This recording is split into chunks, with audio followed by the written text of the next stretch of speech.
Bonjour, je vais corriger l'exercice 9 du TD1. Dans cet exercice, on étudie la consommation de l'oxygène par les mammifères. Donc vous avez une loi d'échelle qui est donnée, qui donne la quantité d'oxygène en fonction de la masse corporelle de l'animal. Et donc on brode un petit peu autour de cette loi d'échelle-là. Et on s'intéresse en particulier à la fréquence cardiaque, à la durée de vie de l'animal, et en fait, toutes ces grandeurs vérifient aussi des lois d'échelle. Donc voilà, on va commencer la résolution. Euh, donc là, il y a une lecture d'énoncé à faire. La loi d'échelle, elle est ici. La masse corporelle, la quantité d'oxygène, c'est en litres par heure. Et ici, vous avez un graphe qui est donné, justement, qui donne cette quantité de dioxygène consommé par heure en fonction de la masse corporelle de l'animal. Et on voit que bon, ça marche pas trop mal. Alors, certains animaux consomment moins d'oxygène que d'autres. Ça dépend de la morphologie de l'animal, d'une espèce à l'autre. Donc la première question, c'est si on vous demande d'établir une loi d'échelle pour la fréquence cardiaque. Et vous avez un certain nombre d'informations qui sont données, en particulier qu'à chaque battement de cœur, le volume de dioxygène transporté est proportionnel à la masse corporelle. Donc ça, on peut déjà l'écrire. Vous voyez ce que je souligne en rouge.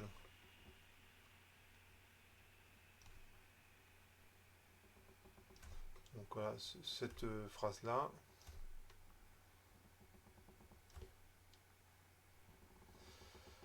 Voilà, je vais y arriver. Donc cette information-là, on peut déjà la traduire en équation. C'est-à-dire que la quantité de dioxygène transportée, donc c'est Q2O2. Alors ça c'est par heure. Hein, donc il y a combien de battements dans une heure? Donc c'est la fréquence cardiaque fois 60. Alors en fait, ce que je vais me rendre compte très rapidement, c'est que le fois 60, je m'en fiche complètement. C'est proportionnel, donc il existe une constante. Donc pour l'instant, je la note comme ça. C'est proportionnel à la masse corporelle. Donc j'ai traduit en équation cette phrase que j'ai soulignée en rouge. Et je peux l'écrire comme ça, Q2O2 sur FC, c'est égal à la constante, du coup je l'appelle C, fois MC. Ensuite, là vous avez une autre information qui est donnée. Pour un homme de 70 kg, il faut, la formule qu'on va trouver, il faudra qu'elle vérifie ça. C'est-à-dire que pour 70 kg, on doit trouver 70 battements par minute. Donc voilà, c'est notre point de référence. Ça veut dire que la fréquence cardiaque, c'est égal à une constante que je l'appelle D. C'est une constante. Fois la masse corporelle exposant alpha. Et ce que me donne, alors les équations au fur et à mesure que je les établis, ce serait bien que je les encadre. Alors ça fait 70 battements par minute. Ça doit vérifier D 70 exposant alpha. Sachant qu'alpha, je ne le connais pas, ni D. Mais bon, ça me fait une relation en plus. Donc voilà, ça ne se refuse pas. Et enfin, ça c'est l'énoncé qui me le dit, c'est marqué ici. C'est la quantité de dioxygène consommé par heure en litres. Ça vérifie 0,68. La masse corporelle exposant 3 quarts.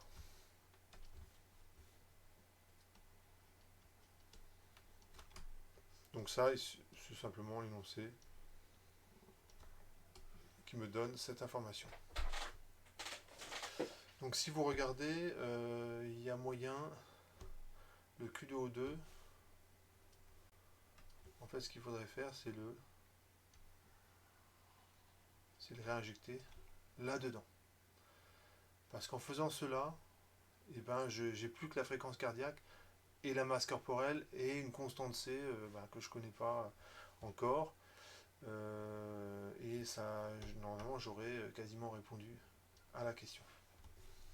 Donc, bon, je continue le calcul. Donc, j'injecte, on élimine Q2O2 entre les équations 1 et 2. Enfin, j'ai 1 et 3, je devrais dire. 1 et 3.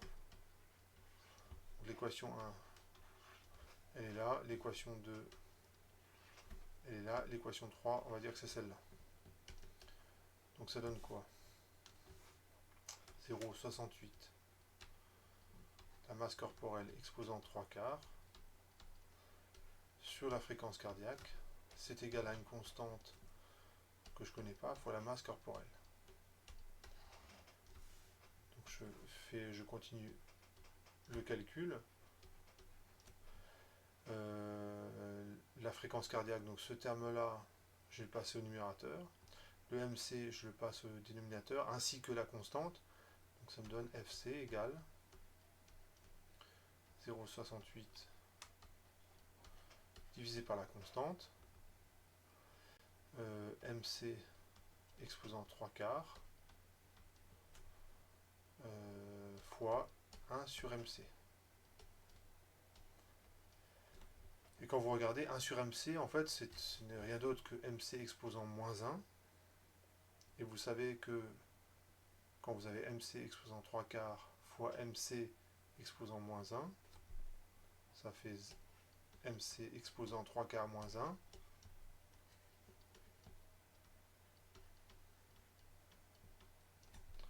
Donc c'est égal, je vais l'écrire en dessous.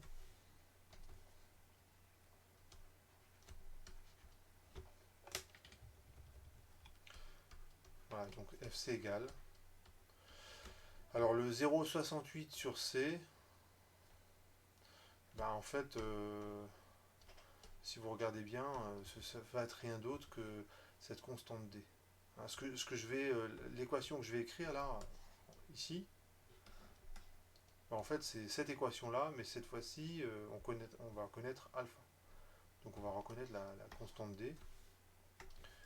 Donc 0,68 sur C, en fait ce truc-là, ce n'est rien d'autre que la constante D juste au-dessus, MC exposant moins un quart. Donc, et pour avoir cette constante-là, eh ben, il faut, en fait, on utilise cette équation-là.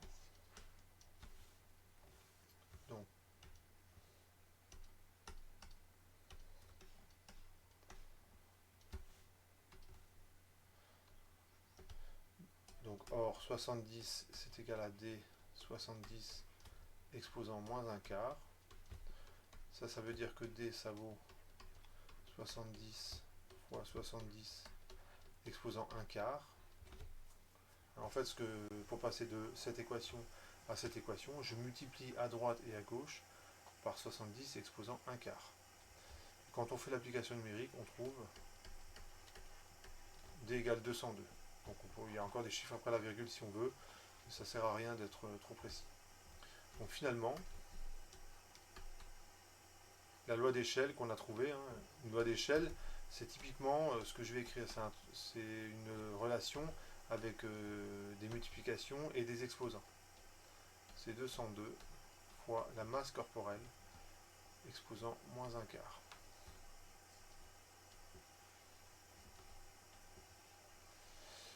Voilà pour la question 1. Je crois avoir totalement répondu à cette question.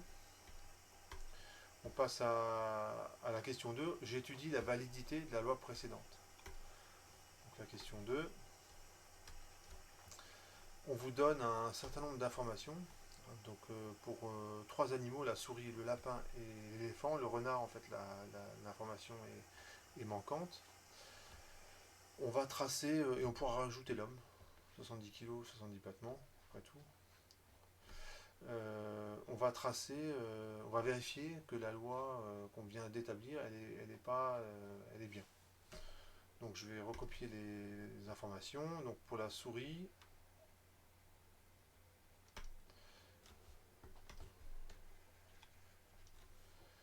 alors je vais le présenter un petit peu différemment. Donc la fréquence cardiaque, la masse corporelle. Pour la souris, donc c'est 620. Pour une masse en kilos,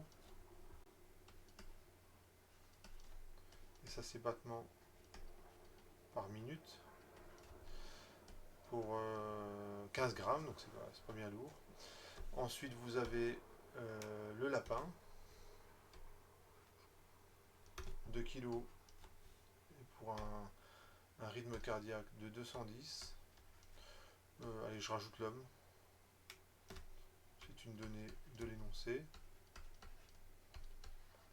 Et enfin, l'éléphant.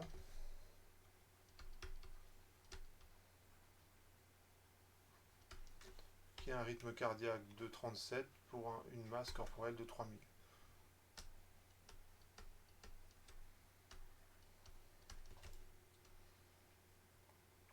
Quand vous avez une loi d'échelle, comme ça, et qu'en plus, la masse corporelle, on voit qu'elle varie énormément. Entre la souris et l'éléphant, il y a 1, 2, 3, 4, 5 ordres de grandeur. L'éléphant, il pèse à peu près 100 000 fois plus lourd que la souris. Eh bien, les échelles log, pour ça, elles sont bien. Par exemple, si vous prenez l'idée de tracer un graphe avec la masse corporelle, si je mets l'éléphant ici, le problème c'est que la souris, le lapin et bon, l'homme il va se situer à peu près par là, ils seront complètement contre l'axe des ordonnées. En fait, on voit strictement rien. L'avantage des échelles log, c'est que ça va étirer cette partie-là de l'axe des abscisses et ça va comprimer la partie qui est à droite.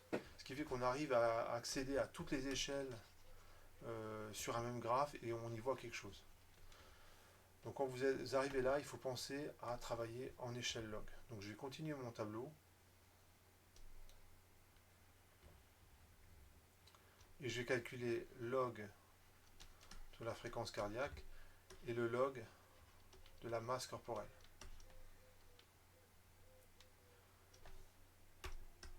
Et ce qui justifie aussi cette approche, c'est quand je prends le log de la loi d'échelle, donc je fais ceci. Ça c'est important ce que je suis en train de faire. Hein, je suis en train de justifier que c'est intéressant de prendre les logs.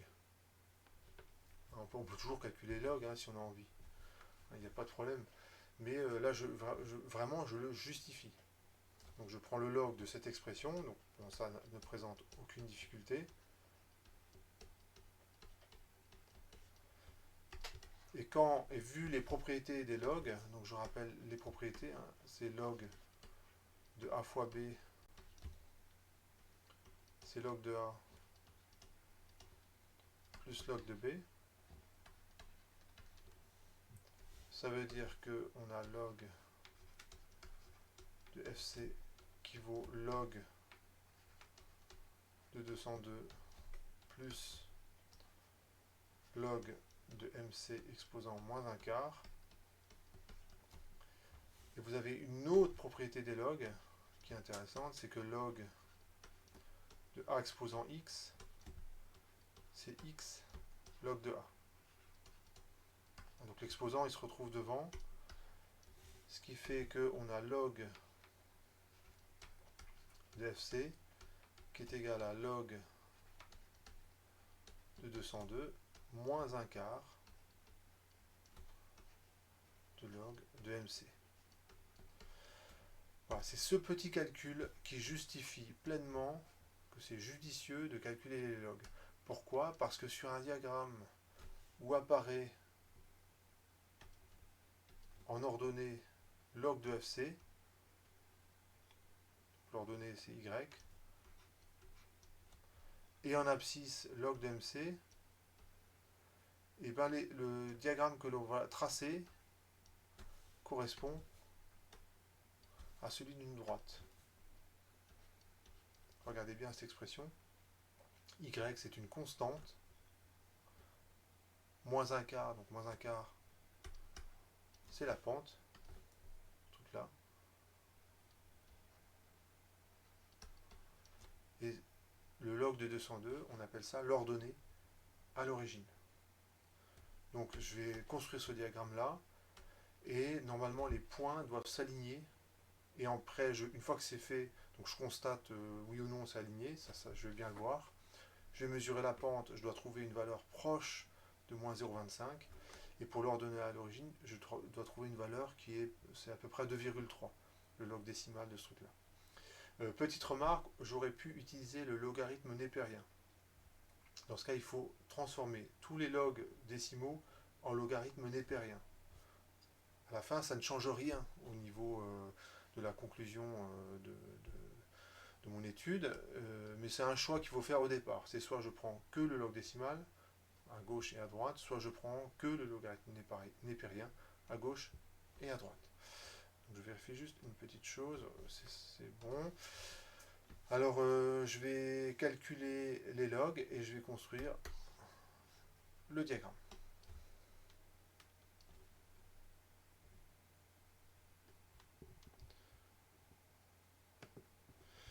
Voilà, j'ai calculé les logs et je vais commencer le tracé. Donc pour le tracé, là j'ai la place. Donc j'ai mon axe des abscisses comme ça, mon axe des ordonnées comme ça. Donc j'oriente l'axe, je le précise, ce que je mets en abscisse et en ordonnée. Donc ça, pensez à le faire à chaque fois. Je gradue correctement l'axe. FC, ça varie de 1,5 à en gros 2,5. Ça veut dire que ici, je vais mettre 1,5. Ici, je vais mettre à peu près 2,5. Je vais essayer de le faire proprement.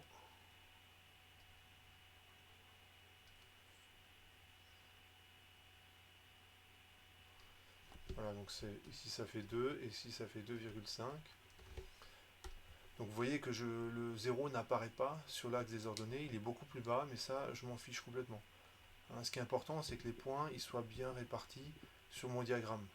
Hein, il faut éviter que les points se retrouvent dans un coin du diagramme, parce que du coup on voit strictement rien. Si je regarde le log de MC, en gros on va de moins 1,5 à 3,5. Donc c'est le moins 1,5, je vais le mettre ici. À 3,5, je vais le mettre ici. Ça fait combien? Ça fait moins 1,5, 2, 2,5, 3. Donc j'ai 4 intervalles à positionner. Donc il faut aussi que je divise en 3. À peu près. J'essaie de le faire le mieux possible dès le départ. Donc c'est ici, je mets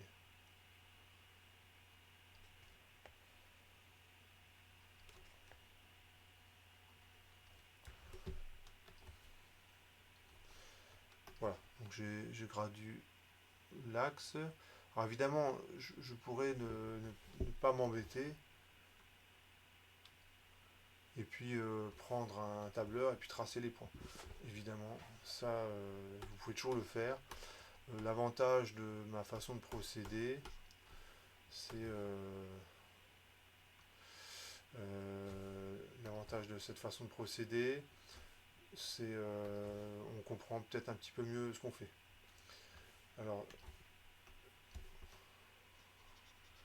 bon, désolé, je prends un petit peu de temps pour graduer l'axe.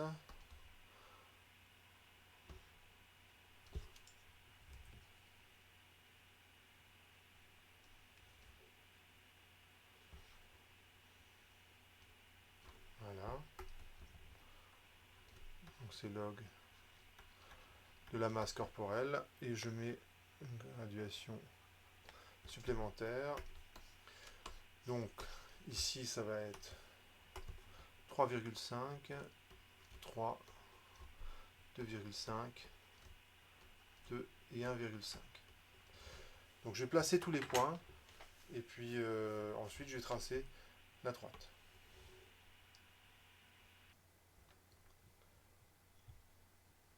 Voilà, j'ai mis tous les points sur le diagramme. Attendez, voilà. J'ai dû refaire l'axe des abscisses parce que je m'étais trompé en fait. Donc je l'ai refait. Et ce qu'on remarque, c'est que sur pas mal d'ordres de grandeur, hein, il y a quand même 5 ordres de grandeur, j'avais dit, entre la souris et l'éléphant, et ben on voit que les points sont quand même bien alignés. Alors pour le voir encore mieux que ça, je vais. Ben on voit que l'homme joue un peu les troubles faits dans l'affaire. Donc j'ai décidé de le mettre sur le graphique, mais j'aurais peut-être pas dû. Bon, je vais. Voilà. On va dire que ça passe à peu près comme ça. Donc on voit que l'homme est un petit peu en décalage. Alors ça c'est l'intérêt des échelles logarithmiques. C'est que le décalage, il est déjà relativement important là, par rapport aux autres points. Et si je fais l'application numérique, il est encore plus, le décalage aurait été encore plus important. Donc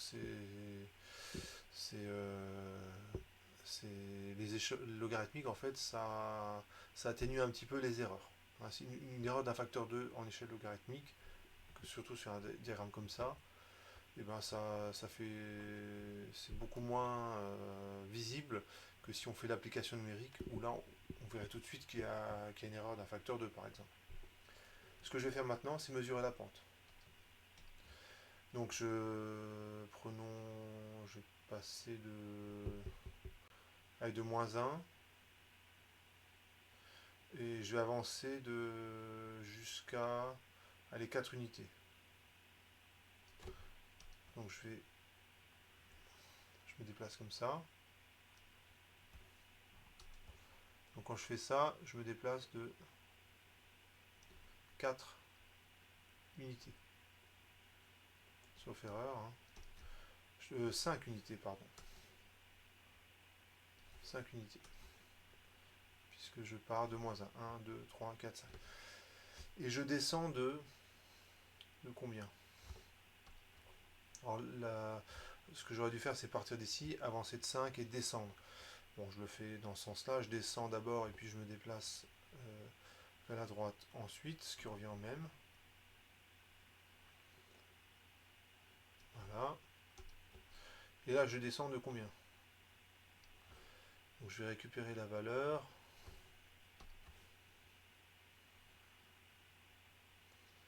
C'est un petit peu plus haut. Je dirais 2,58.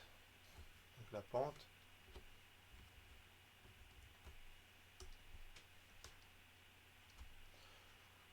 Donc la pente, je divise par 5. Et je prends, donc c'est moins 2,58. Et je regarde ensuite ici, je suis à 1,45 à peu près, je dirais. Et quand on fait l'application numérique, donc espérons que je serai proche de la valeur de 0,25 attendue. Donc 1,45 moins 2,58. Alors, je trouve 0,226. enfin moins 0,226. Hein, je dois avoir une pente négative, et ça c'est proche de la valeur attendue de moins 0,25. Quand vous regardez, on est à peu près à 10%, 10% d'erreur. Bon, c'est 10%, ça commence à être important quand même. Hein. Mais ça va, on est au niveau des ordres de grandeur, ça va. Ensuite, je regarde l'ordonnée à l'origine. Pour avoir l'ordonnée à l'origine, il faut que je regarde, je rappelle que ce que j'ai en abscisse, c'est log de MC, il faut que je regarde l'axe des abscisses et le zéro de l'axe des abscisses. Et sur l'axe des abscisses, il y a log de MC. C'est pas MC, c'est log de MC. Donc je pars de 0.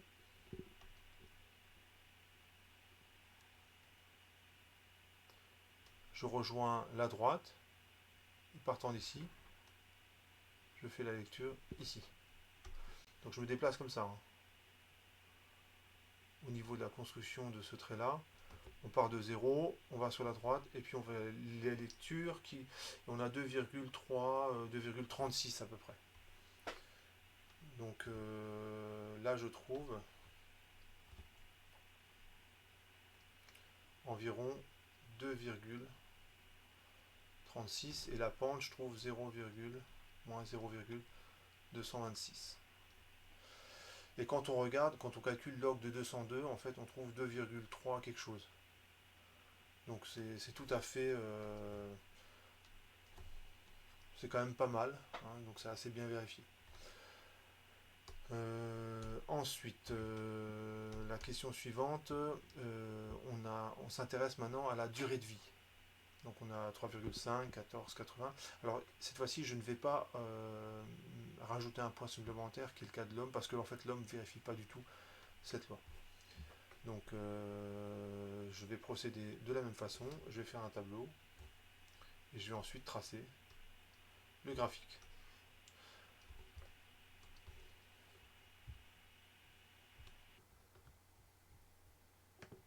Voilà, donc j'ai préparé tout ce qu'il faut pour placer les points. Donc les points qu'on doit placer, ils sont là. Hein. C'est les données qui se trouvent ici. Log de MC en abscisse et le log de la durée de vie en ordonnée. Donc je vais justifier ce diagramme. Donc le calcul qu'on peut faire, c'est que comme on a une loi d'échelle, on a une équation du type, alors je vais l'écrire page suivante, place, voilà. Comme on a une loi d'échelle, on s'attend à une équation de ce type là. C'est une constante, donc je l'appelle E. Ouais. Donc c'est une constante. Pour la masse corporelle exposant bêta. Et quand je prends le log de ça, donc ça c'est une loi d'échelle. Elle s'écrit forcément comme ça. Lorsque je prends le log de ça, et avec les propriétés des logs, je peux transformer le produit en somme. Donc ça fait log de E plus log de MC exposant bêta. Et toujours avec les propriétés des logs, on a log de la durée de vie. Donc c'est une constante. Ça va être mon ordonnée à l'origine. Plus bêta log de MC. Donc ce truc là, si je le mets sur l'axe des abscisses, si cette quantité je la mets suivant l'axe des ordonnées, je reconnais une droite Et ce truc-là, c'est l'ordonnée à l'origine. Et le bêta,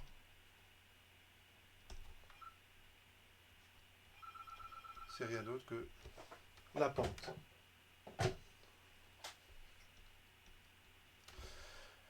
Voilà, donc c'est ce que je vais faire sur ce graphique. Donc au niveau du tracé, alors je commence par le premier point, moins 1,82. Donc je suis à peu près ici.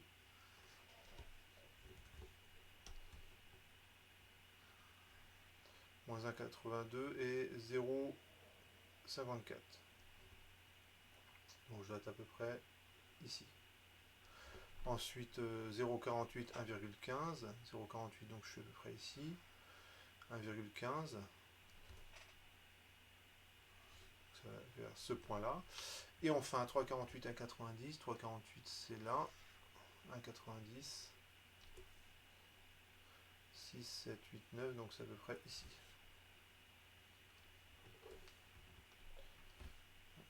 Hop.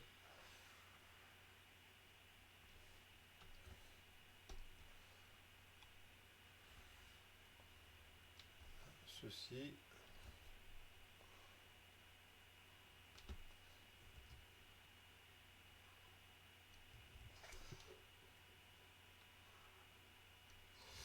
Je vais y arriver.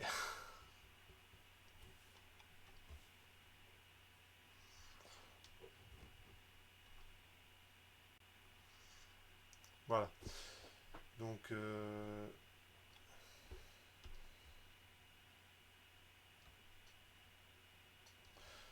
donc les points, ils sont là. Donc je les surligne pour qu'on les voit bien. Donc ça c'est la souris, là c'est le renard, il me semble. Et là vous avez l'éléphant. Et effectivement, bah, on voit que les points s'alignent quand même pas si mal que ça, selon une droite. Je commence à peu près comme ceci. Donc on voit que c'est pas trop mal. Et je vais mesurer la pente. Ça va me donner bêta. Et lorsque j'aurai l'ordonnée à l'origine, j'aurai log de E. Et E, ce sera 10 puissance ce que je vais mesurer. Si log de E égale quelque chose, E égale 10 exposant cette chose. Puisque la fonction 10 exposant x, c'est la fonction inverse de la fonction logarithme. Pour la pente, je vais partir de moins 1, d'à peu près ici, et je vais avancer de...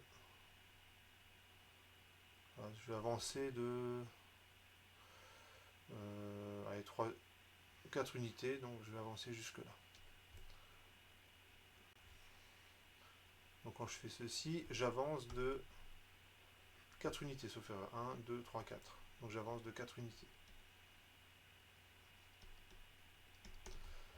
Et lorsque là je monte ici, je vais de à peu près 0,75 à 0,75 à peu près 1,78 à peu près. Donc la pente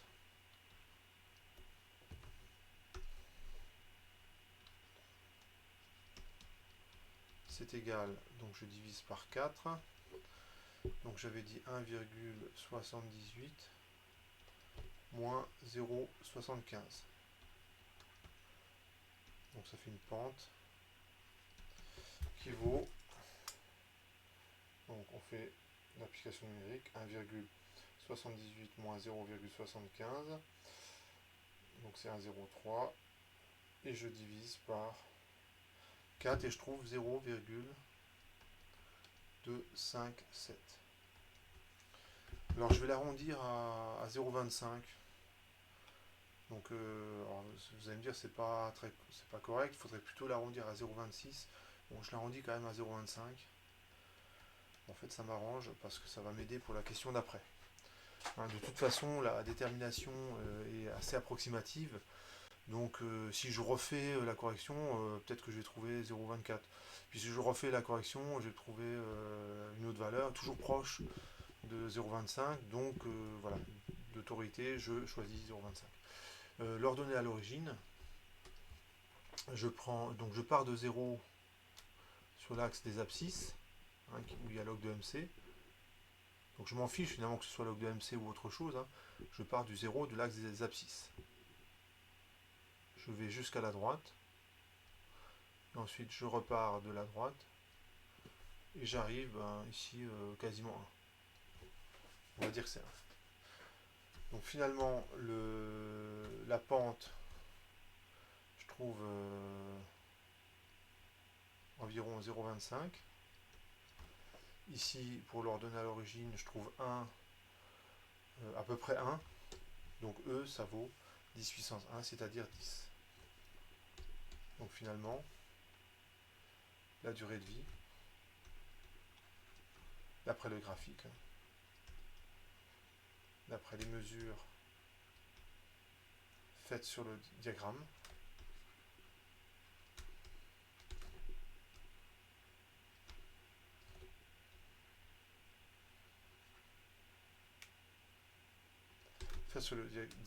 la durée de vie, c'est 10, enfin c'est environ, c'est environ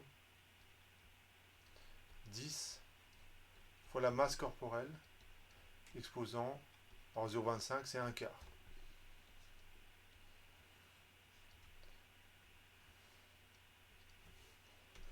Voilà. Alors normalement j'aurais dû mettre 0,257 au lieu de un quart, mais bon, de toute façon c'est une expression approchée. Hein. Il y a une barre d'erreur qui est assez importante finalement dans cette expression. Et ce qu'on vous demande, la dernière question, c'est, elle est ici, enfin les deux dernières questions, c'est d'interpréter cette loi et enfin de voir si l'homme la vérifie. Alors je peux tout de suite commencer par la question 3C. Évidemment, l'homme ne vérifie pas cette loi. Si vous faites l'application numérique, je vous laisse le faire, vous allez trouver une espérance de vie de 30 ans. Donc certainement qu'à l'époque, quand il n'y avait pas tous les progrès de la médecine et tout le confort qu'on a actuellement, eh bien, la durée de vie était beaucoup plus faible. Hein. Et on peut souligner qu'il y a 200-300 ans, la durée de vie d'un homme, c'était effectivement 30 ans. Hein, donc déjà, il suffit pas, on remonte un petit peu dans l'histoire, enfin, pas tellement de quelques siècles. En fait, à l'époque, on avait une durée de vie, enfin l'homme avait une durée de vie beaucoup plus faible que maintenant. Donc ça répond à la question 3C. Et la question 3B, pour l'interprétation, on peut faire le petit calcul suivant. Donc on peut calculer le nombre de battements total qu'effectue le cœur d'un mammifère tout au long de sa vie. Le nombre de battements de cœur d'un mammifère tout au long de sa vie.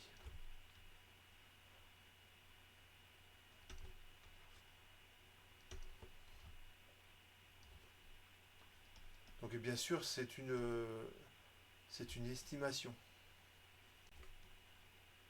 Hein, si vous faites du sport, vous savez que votre rythme cardiaque, il augmente, et contrairement à une période d'inactivité, hein, où vous ne dépensez pas spécialement. Donc ce qu'on va calculer, c'est vraiment, on pourrait parler d'ordre de grandeur. D'accord. Donc si on calcule ce nombre-là, eh ben on fait la fréquence cardiaque fois la durée de vie. Il faut juste préciser que la durée de vie est en années, la fréquence cardiaque c'est par minute. Donc en fait, il ne faut pas oublier de multiplier le nombre de minutes qu'il y a dans une année. Donc dans une année, on va dire qu'il y a 365 jours à peu près. Hein, c'est 365,25 pour être un petit peu plus précis. Dans une journée, il y a 24 heures.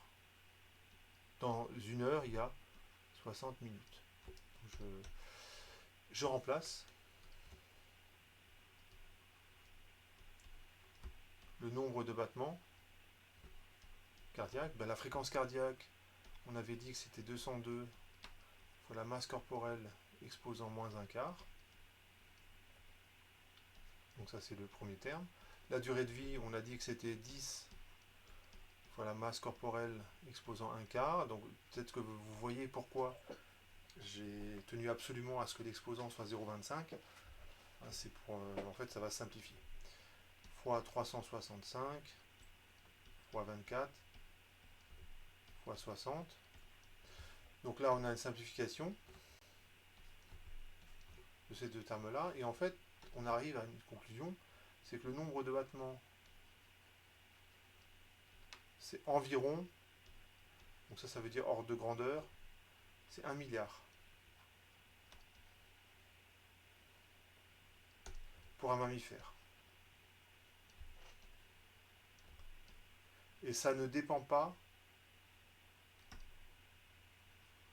de la masse corporelle. Donc pour la souris, alors on peut prendre l'exemple extrême, la baleine, c'est 1 milliard de battements tout au long de la vie. Ce qui fait que plus un animal est gros, et plus il vit longtemps. Donc une baleine, d'après nos calculs, on arriverait à une durée de vie qui vaut 200 ans, donc je vous laisse faire l'application numérique. Et ça, ça vit au moins 100 ans une baleine. Les baleines les plus grosses vivent au moins 100 ans. Donc quand vous avez ce résultat-là, bien entendu, ne vous dites pas j'ai droit. Alors pour l'espèce humaine, c'est 3 fois plus à cause des progrès de la médecine et du confort dont on dispose. Ne vous dites pas j'ai le droit à 3 milliards de battements tout au long de ma vie, donc il faut surtout que j'en fasse le moins possible pour économiser ce stock. Pas du tout, hein, bien sûr. Ça sous-entend que vous vivez normalement, hein, ce truc-là. Donc de temps en temps, on fait un peu d'exercice pour s'entretenir. Il ne faut surtout pas faire dire à cette conclusion ce qu'elle ne dit pas. Pour la question 3C, donc ça j'ai déjà répondu à cette question-là à l'oral, hein, pour le cas de l'homme, hein, qui ne vérifie pas, qui est un cas à part, puisque notre habitat n'est pas du tout un habitat naturel, hein, il est artificialisé et c'est pour ça qu'on a une durée de vie qui est aussi importante. Voilà, donc normalement j'ai fait le tour de cet exercice, hein, je vérifie quand même que j'ai bien répondu. Voilà, donc j'ai bien répondu à toutes les questions. Voilà pour cet exercice.